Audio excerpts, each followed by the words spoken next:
Hello, and welcome back to the channel. I'm so glad you're here.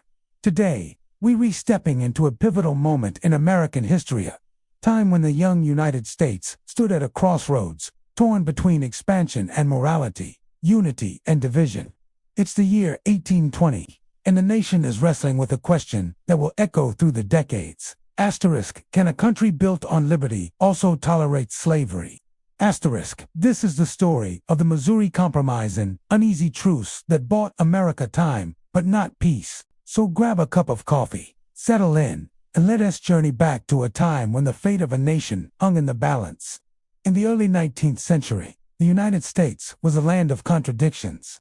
On one hand, it was a beacon of democracy, founded on the ideals of freedom and self-governance. On the other, it was a nation where nearly 1 million people were held in bondage, denied the very rights its founding documents promised. By 1820, the U.S. had grown from its original 13 colonies to 22 states, stretching westward beyond the Mississippi River. But as the country expanded, so too did the tension over slavery. The trouble began in December 1819, when Missouri, a territory carved out of the Louisiana Purchase, supplied for statehood. Nothing unusual about that, except for one explosive detail. Missouri wanted to enter the Union as a slave state. At the time, there were 11 free states and 11 slave states, creating a delicate balance of power in the U.S. Senate. Each side had equal representation, which meant neither could dominate national policies, especially on the issue of slavery. Northern lawmakers, many of whom opposed the expansion of slavery, even if they weren't all abolitionists, saw Missouri's admission as a threat. If Missouri became a slave state, the South would gain the upper hand in Congress. Southern lawmakers, meanwhile, argued that banning slavery in new territories violated states' rights and threatened their economic way of life. The debate quickly grew heated, revealing deep fractures in the national fabric. Then came an unexpected twist. In January 1820, Representative James Talmadge of New York proposed an amendment to Missouri's statehood bill. No more enslaved people could be brought into Missouri, and all children born to enslaved parents after statehood would be freed at age 25. The Talmadge Amendment passed in the House, where the North held a majority, but it died in the Senate, where the South still had equal power. The nation was paralyzed. For months, Congress remained deadlocked. Newspapers fanned the flames, petitions flooded in. Rumors spread that the Union itself might dissolve. Former President Thomas Jefferson, retired at Monticello, wrote in alarm that the Missouri question was a fire bell in the night that filled him with terror. He feared the controversy would tear the country apart. Into this chaos stepped Henry Clay, the Speaker of the House, known as the Great Compromiser. Clay, a Kentuckian who owned slaves but believed in preserving the Union, above all, saw a path forward. His solution, a two-part bargain. First, Missouri would be admitted as a slave state. Second, Maine, which had long sought independence from Massachusetts, would be admitted as a free state. That would restore the balance. 12 free states, 12 slave states. But Clay didn't stop there. To prevent future crises, he proposed drawing a line across the remaining Louisiana territory. Slavery would be prohibited north of the 3,630 parallel Missouri's southern border, except within Missouri itself. This geographic boundary was revolutionary. It turned an abstract moral conflict into a concrete map. South of the line, slavery allowed; north of it, forbidden. It was a cold, calculated compromise, more about political arithmetic than human dignity, but it worked. After fierce debate, Congress passed the Missouri Compromise in March 1820. President James Monroe signed it into law. For the moment, the Union held together. But the compromise came with hidden costs. In Missouri's own state constitution, lawmakers inserted a clause banning free black people from entering the state, a direct affront to the Constitution's guarantee of equal rights among states. When Congress balked, Clay brokered a second deal in 1821.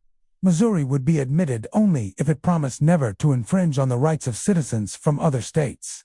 The state legislature gave a vague assurance, and Missouri officially joined the Union on August 10, 1821.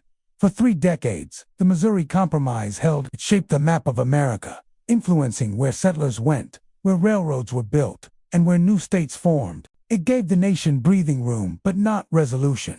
The underlying question remained unanswered. Was slavery a local institution or a national sin?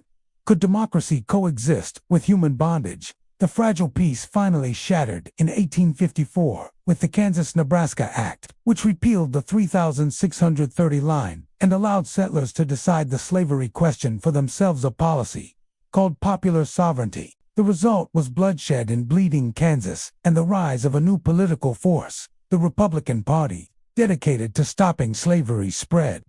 Just 4 years later, Abraham Lincoln would invoke the Missouri Compromise in his famous debates with Stephen Douglas, arguing that the nation could not endure half slave and half free.